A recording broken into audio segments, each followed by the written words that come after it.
FA Cup first round is done and dusted, and Chelsea are dumped out of the competition after a 2-1 loss to Brighton at the Amex Stadium. I don't know whether I should laugh at Chelsea fan or I should just continue with my video, because before the game, I have a lot of Chelsea fans that watched the game together, and both of them, I would say all of them, they were so confident that they are going to beat Brighton at home, that they've won against them 4-2 in the league, and for that reason they are going to beat Brighton again. And I was just laughing at them like, if you guys lost tonight, I'm going to laugh at you guys. And likely so, I was just all over their faces after Kaoru Mitoma scored the winning goal for them in the 57th minute. In my own opinion, I think, jokes apart, I think Chelsea's performance against Brighton wasn't good enough, in my own opinion, because they had the majority of the ball and they could not really make use of the chances that they had. Like, there was no really good goal scoring chance that they created in that game, which you will say like they created for a player and he lost that opportunity. Because I don't know, whenever I've said this before, whenever Kopama is not really in the game, whenever he's having a bad game, whenever he's having a bad day, it also means a bad game for Chelsea as well. So that is partly what happened in this game, because Kopama, I don't think he wasn't in nowhere to be found. Rightly so, he was involved in the first goal, which I think it was the goalkeeper's error. And if that wasn't the case, I don't think he would have made any significant impact in this game. And he had a bad game, in my own opinion. He had a terrible game in this game, and he wasn't really that Kopama that we all know. But right, that's football for you. Like, the most reliable player that we have on the team may not be in games sometimes, and there are other players in the team who should turn up for the team, which I think if they have 2 or 3 kind of Kopama in that team, I don't think they wouldn't walk away with the win tonight. But it is what it is. They could not really bring anything out of the game because their star man wasn't in his best night tonight. So for me, I was impressed by Brighton.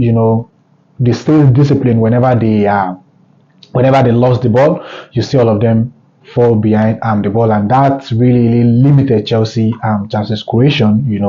But the Kopama that we all know, for a fact that Brighton are playing the way they are playing, if Kopama was really in a great form, like, he would do something in that game. He would definitely do something. He had a couple of chances as well in the first half. So of course he had the chances at goal, which was saved for offside. And in the second half, I think the chances that he had, which was more or less like a through ball, I think if he had allowed that ball to bounce once and he connected the ball before hastily, he wanted to just play the ball once before the ball bounced, I think maybe he would have been able to score that goal. But it is what it is. What came to his mind is what he did in that at that point, and it went wide, completely wide off the goalpost. And in the 12th, Chelsea had an early goal. Like, it was a non goal by their goalkeeper. And in the 12th minute, Giorginio also equalized for Brighton, which was a fantastic goal, by the way. It was a ball into the box, and I don't know what Tosin and this brother went to Crystal Palace. I was recalled from Crystal Palace on loan. I don't know what both of them were doing. I will remember his name. His name just went off my head just now. I don't know what both of them were doing. You leave a striker in the middle of 2 central defenders.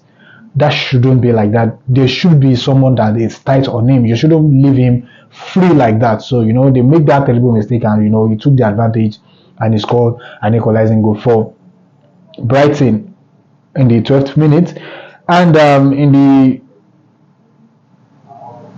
the 57th minute, Kaoru Mitoma scored from, like, it was some kind of controversy, but in my own opinion, I don't think it was really a controversy. Lamptey took a shot, and the Caicedo blocked off that shot, and the shot came off Lamptey on his arm. some people will say that should have been given as a foul, but in my own opinion, I think he attempted the goal.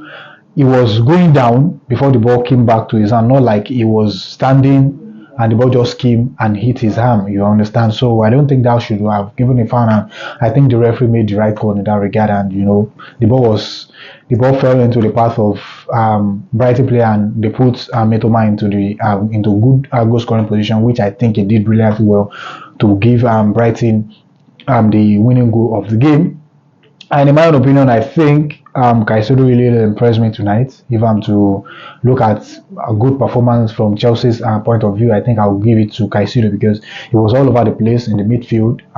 He did what he had to do to make sure that he limited the chances for he neutralizes majority of the threats that came to Chelsea's goal. But he cannot do it alone. Do you understand? He cannot do it alone. And I think if Chelsea's manager had chosen to start started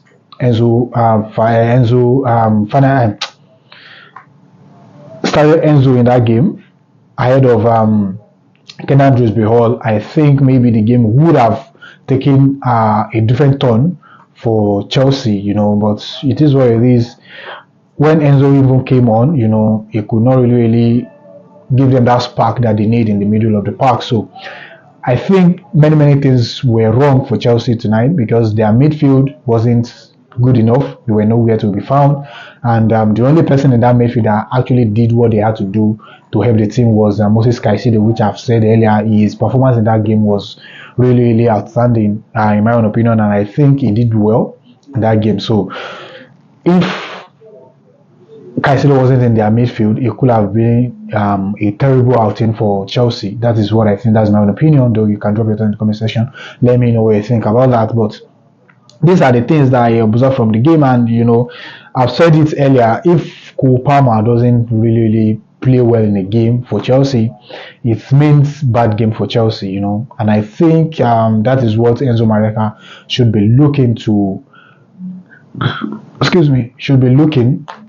to fix in his team. When you have a type of match winners like Kupama, you have them like 2-3 players in the squad. If one is off, is having a off day, there will be other players who can turn up for the team.